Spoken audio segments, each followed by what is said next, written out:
For this wreath, I'm going to be using 3 different types of mesh. This is the first that I purchased from Hobby Lobby last fall. And the second, that brown one, and the third over there already cut up is from Craft Outlet.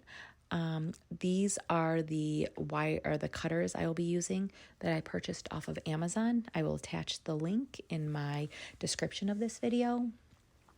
So for this wreath, I'm going to be, again, using 3 different kinds of mesh. And I like to cut my pieces 21 inches long. You can go ahead and cut yours shorter or longer. Really, whatever you prefer will work just fine. For me, I've always done 21 inches long. So that's what I'm going to be doing in this one. And because I am using 3 types of mesh, I am going to be cutting 8 pieces each.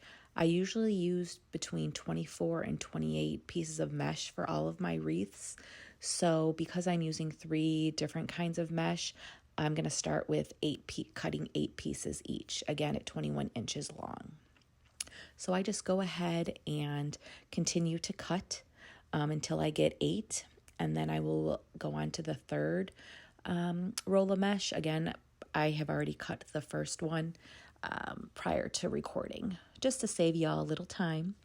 But again, these are 21 inches long, and I am going again with 8 pieces. So once all the mesh is cut, it's now time to fluff my wreath base. And I am using a 24-inch pine base. It's a double ring frame, and as you can see right here, I'm going to flip it over for you. There's 2 rings, 1 and 2, and the pines are just connected to those rings.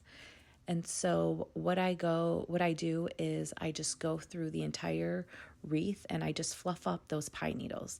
When you receive them, if they're shipped to you, or if you get them at Michael's or Joann Fabrics or Hobby Lobby, they're going to be a little smushed. So you really need to go in and fluff it up a little, give it a little TLC, and just bring it to life a little bit. So you're going to go around the entire wreath, and you are just going to fluff up these needles so they're not bent, and so that's a little easier for you to work with when you do start to add your mesh. And this does take some time. So, just take your time, make sure you touch each needle and you really fluff it up. So we're going to go ahead and do that. And make sure, again, you give each one of those a little attention and a little loving. After I have done this, what I like to do is sometimes when you're, fluffing up these needles, the pines are moving a little bit. And my fear is that a customer is going to purchase a wreath and, heaven forbid, the pines or whatever rip off and it starts to hang from the wire frame. So I like to take some zip ties and I like to just secure the pine needles, like how they attached it to it. As you can see, I just like to attach it with the zip tie and just make sure that that pine is not going anywhere, just like that. And so I'll do that 4 times. I'll do it right on top. I'll do it on the bottom.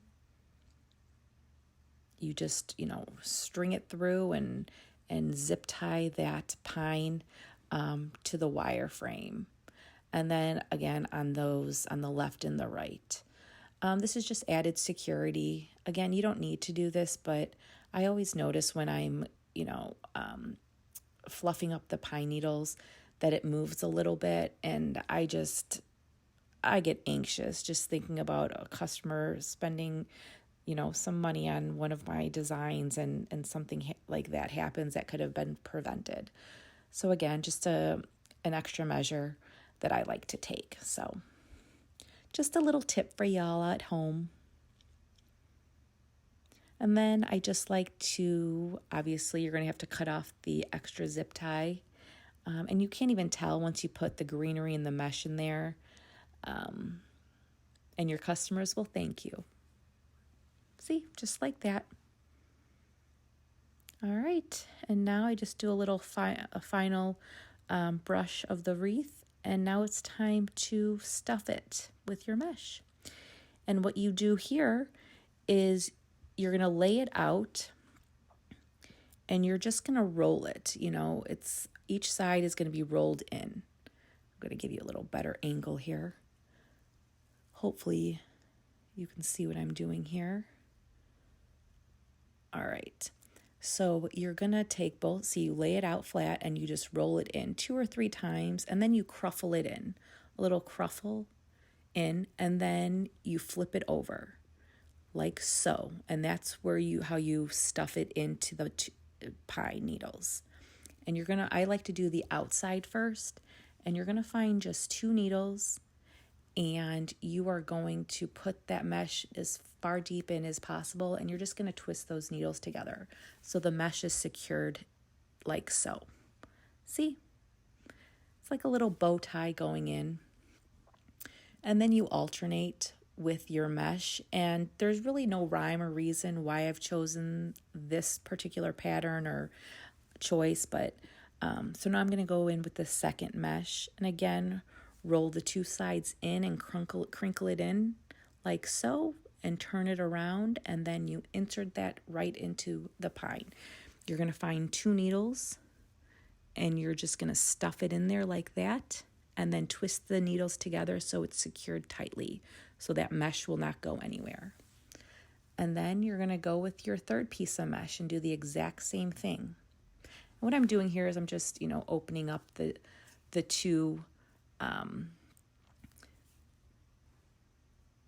pieces of mesh just to put the loose needles in between it, if that makes sense.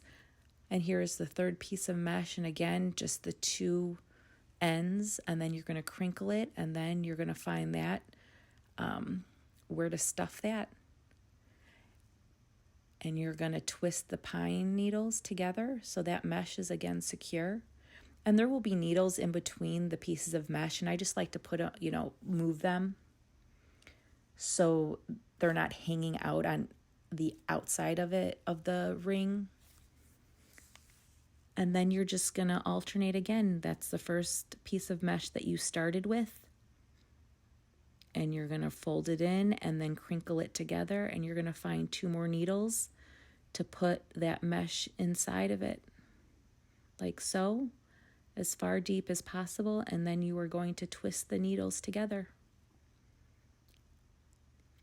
And you can, adjust the mesh, move it around, open it up a little, and you just alternate with 1, 2, 3, 4, however many types of mesh you want to use.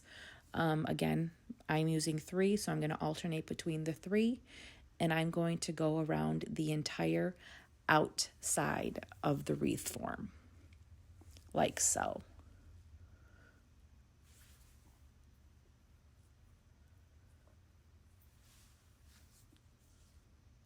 And again, you just lay your mesh out, and it will roll because it's already been in a circular tube, so it's going to want to go roll in together, the 2 sides. So you just roll them in, and again crinkle it together like that, and then once it's crinkled, you just flip it over, or you can keep it the way you roll it. I mean, I actually started that way until I saw another designer flip it over, and I was like, interesting. So both ways really work. If you want to just roll it like that and just insert it like that, or what I am doing now is, you flip it over, you reverse it. So again, you just go through the entire outside of the wreath and alternate between the 3 types of mesh that I'm using right here.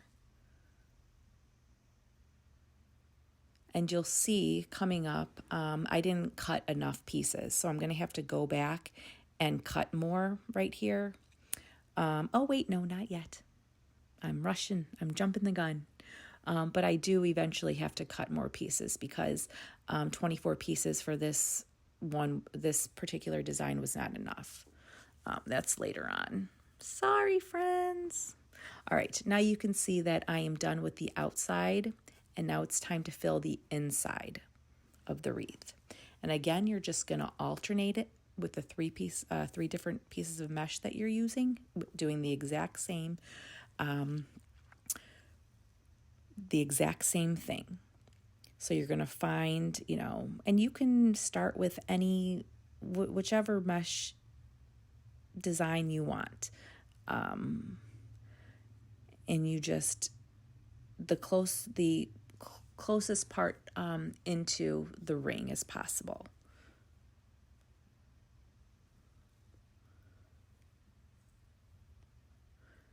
And again, you're going to go through the entire inside portion of your wreath base, alternating between the designs of mesh.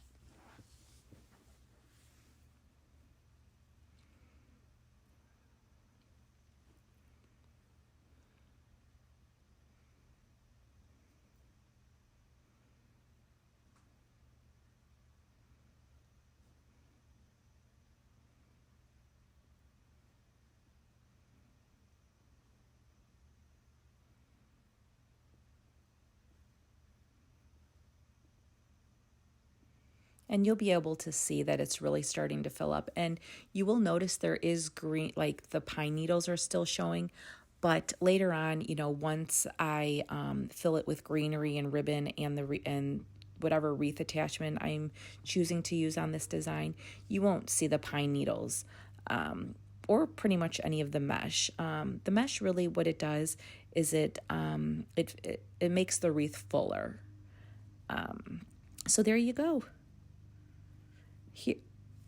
Here is where I have to cut more pieces of mesh because, again, the 24 pieces that I have used is not enough. I still need a few more pieces, which happens, but I'd rather cut less and then have to go back than cut a ton more. And eventually, unfortunately, I have a tendency of not using pieces that are cut up or they get ruined or mangled with other mesh and then it's too frayed. And that's another thing why you roll the mesh into like this is so that the mesh does not fray. This really helps it.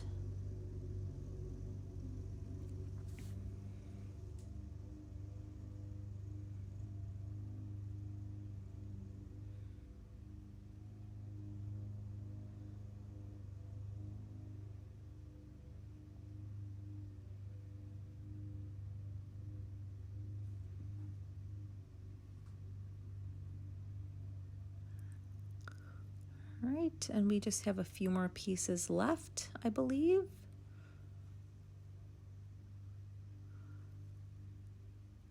And I believe I used a total of, it was 28 pieces.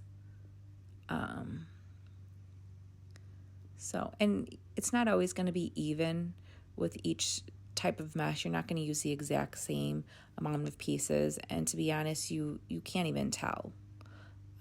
Sometimes you'll use more of one color than the other. And then as long as you balance it throughout the wreath, you will not even be able to tell.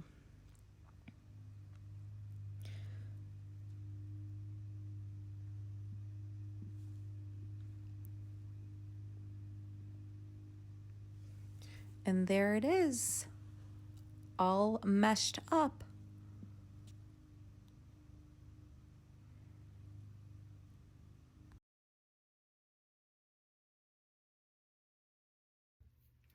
Hi guys, so I completed the mesh as you saw. Here it is. And what I like to do, because it's just a circle right now, and I like I was taught kind of so they're oval and they're longer. I just, after I put the mesh on, I just hold it on my side and I literally just push it in on all sides. you know, depending on your wreath form, you just don't want to bend it and break it, because then I just get a nice, and there, now it's long. So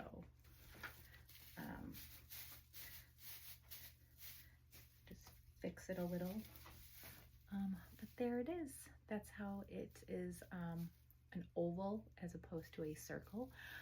If you enjoyed this, please subscribe to my YouTube channel. Check out my Etsy shop, Caleb's Mom Shop.etsy.com. And the next video, what I'm going to be doing is finishing this. And this is the wreath attachment that is going to go onto it. It's this beautiful little pumpkin. So it's going to go right here, and I'll fill it with a bunch of greenery ribbon. So yeah, if you enjoyed this, come on back and look for that video. All right, guys, until next time, thank you.